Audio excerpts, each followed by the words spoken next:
Learning a heritage language is such a different experience from regular language learning, at least for me, and probably for a lot of other people.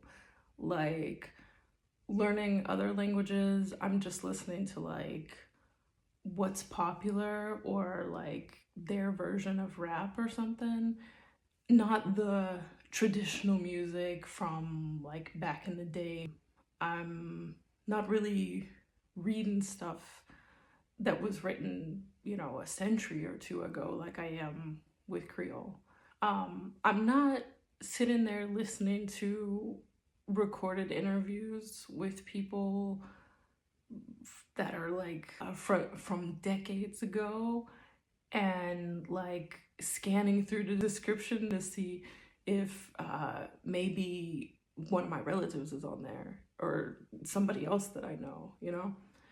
So it really hits home in a very different way. Another example, my dad has this video of his grandfather like telling his life story. And I remember, I don't know if they were like converting it to DVD or something. And I was like across the room on a computer doing my own thing. And I remember hearing them talking about like, oh, y'all like improve the audio quality. And thinking, oh, maybe that's why I don't understand it, because the audio is not great. But it didn't hit me until recently that I was like, the reason I couldn't understand what he was saying was because it was Creole. So it's just like so many things like that just coming back up and clicking like, man. Speaking of things I never noticed, my gran always said the word commode in English. And I mean, she's also the only person I know who says icebox, so I never really thought anything of it. But then when I started learning Creole, I realized, oh, that's a Creole word.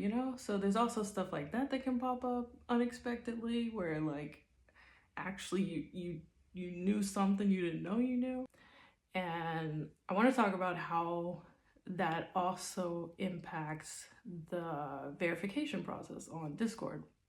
So it's been 2 years now that I've been doing this verification. And first of all, I just want to say thank you so much to everyone who has taken the time and effort to verify, especially if you were already in and you felt like what you saw was valuable enough to take the time to come back and verify. I appreciate that so much. Now, for most people, it's just a quick verification process, that's it. But for a lot of the Louisiana Creoles, we get on there, we get to talking, and we go on and on. But a lot of these conversations we're having are about pretty much the same topics, so very similar. But it's like we all have that feeling that we're alone and it's just us or like just our immediate family. So I really want to share this with you guys. Okay, first of all, like we're not taught what Creole is in school. It's more like you get people coming up to you as a kid and you're kind of trying to explain this really complicated process that you don't even fully understand yourself. But for the other stuff, it's the teacher's responsibility and there's like a whole curriculum behind it. So already I feel like, being questioned about your identity like that creates a certain level of uncertainty. I was thinking like, okay, we all learn about Plessy versus Ferguson in school, but they don't tell us Plessy was Creole. But I bet like in Louisiana, like, okay, maybe it's not in the textbook, but maybe the teacher says something like, oh, hey, by the way, y'all know Plessy's Creole?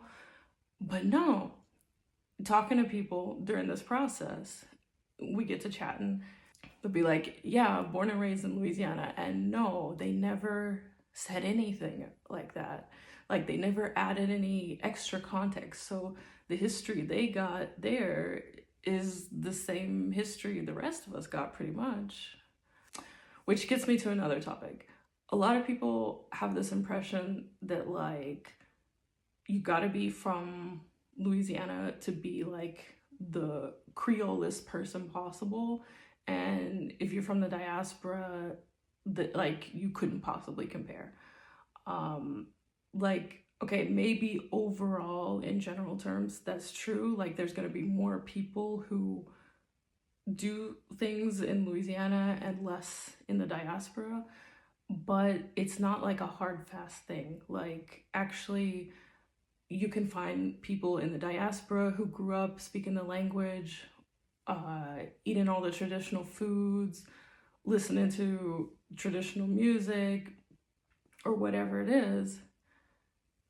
And you can find plenty of people from Louisiana today who don't do any of those things. And I think there's a lot of us from the diaspora that kind of feel like we're like inherently inferior just because we're from the diaspora, and we gotta turn to people from Louisiana as like the ultimate authority. And of course, to an extent, it does make sense, but as with anything, you don't want to stereotype and generalize too much. You got to take people on a case by case basis. What does this particular person actually know? And not just, put everybody from Louisiana on a pedestal and write off everybody from the diaspora. Life is too nuanced for that, let me tell you. For example, y'all might know this compilation I did of my grand saying "Bese mochi" a bunch of different times. It was like one of our favorite phrases. But when I started learning Creole, I looked at this Creole dictionary and it had a different word instead of chi. So my first thought was like, oh, well, my gran was born in the diaspora. She must not really know. Now, why was my first thought that, oh, she must not know, she must got it wrong? Why do I see so many people coming in on Discord who are also like, hey, my relative said this, but they might have got it wrong? Like, it's true, they could, especially after not speaking for such a long time. But I kind of feel like a lot of us are maybe too quick to assume, oh, they must have got it wrong. Like, that's the first thought. And especially with non-standardized languages, there's just so much variety that you've got a completely different dialect in every town, for any non-standardized language. So if like every parish in Louisiana has its own variety of Creole, why couldn't Houston have its own variety? Or why couldn't each ward in Houston have its own variety? Like, there's so many other possibilities besides immediately jumping to, oh, she don't know what she's talking about. And I just noticed that, it's not just me. A lot of us have a tendency to think this way. And I'm like, well, maybe we should question why. Another thing I thought was interesting was, okay, so there's like people, how do I explain this?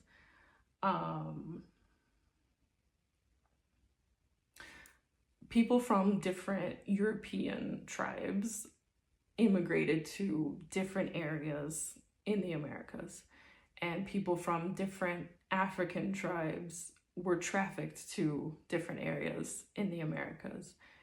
And the indigenous people in the Americas also, it's so many different groups, and there's so much diversity within each of those, within each continent, that you can have like one region where maybe people are mixed, black, white, indigenous, whatever combination, but they would still, like, the people who are full black will look phenotypically different from people who are full black in a different area. The people who are white will look different from the people who are white in a different area. The people who are mixed will look different from people in another area.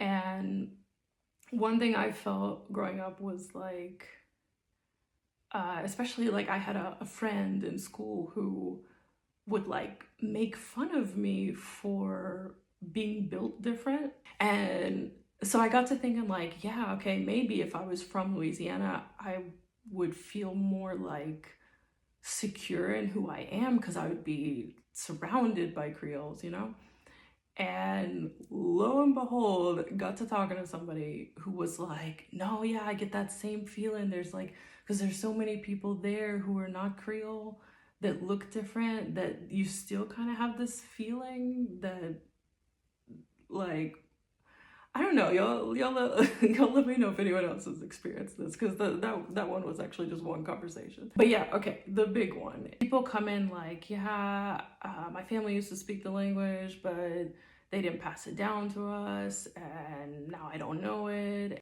I feel like there's kind of like this feeling that like we're embarrassed, even if it's not our fault that we don't know, because we got this idea that like we didn't learn because our like it's like we don't exactly know why, but I feel like when we ask our parents, they're like, oh yeah, it's because they just wanted to have secret conversations, or because they wanted to be able to cuss without us understanding, and stuff like that.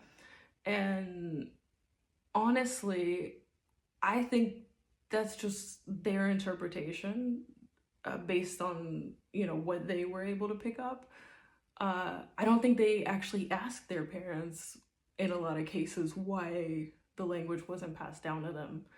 Uh, so we're taking that information from them, and we got this like idea that's a little warped, because it was actually from like the 1920s to the 1970s that it was extremely stigmatized to speak any language other than English. And at that point, school became mandatory, and school was only taught in English.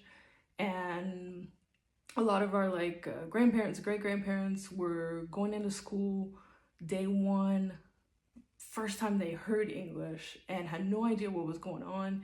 And if they opened their mouth and anything came out that wasn't English, they would be punished for it. It got to where it was even just like really kind of taboo to speak it in public. And honestly, I feel like they kept it from us because they thought they were doing us a favor. You know, I've even seen some interviews related to French where they're saying like, yeah, I didn't want my kids to go through what I went through. Like, they were trying to protect us from the trauma that they experienced. And now that the tide has turned, yeah, I think they do regret it. But uh, I think a lot of us kind of like get this idea that like, I don't know, they did something wrong, and like, or that it wasn't well meant or something like that. You know, in the case of like with my gran, I had no idea that she understood. Like I like when I think about it now, it should have been obvious, but I was literally like doing Duolingo with her in French, and she understood everything, and it just didn't quite click for me in the moment. Uh, but yeah, like they a lot of them know more than we realize, and if you could go up to them and speak, they would respond. Like some of y'all have seen this video of my gran where I speak French to her, and she's kind of like shocked and confused, but she understands. You know, and that did not come from Duolingo. Actually, even after this time with my gran where I was able to speak French to her, I still had the impression that, you know, maybe she just kind of passively understood a little bit. Actually wasn't until I talked to my dad about it, and he was like, oh no, like she was really fluent, like she could speak. And then I'm thinking, you know, actually makes sense, because how else would she have known all that Duolingo stuff without ever studying? You know, like we didn't practice. I just showed it to her once and she knew the right answer. And to be able to do that after such a long time, you got to have like a real solid foundation in the language. So yeah, some of y'all might think it's too late, and actually it's not. So don't miss the chance while you got it.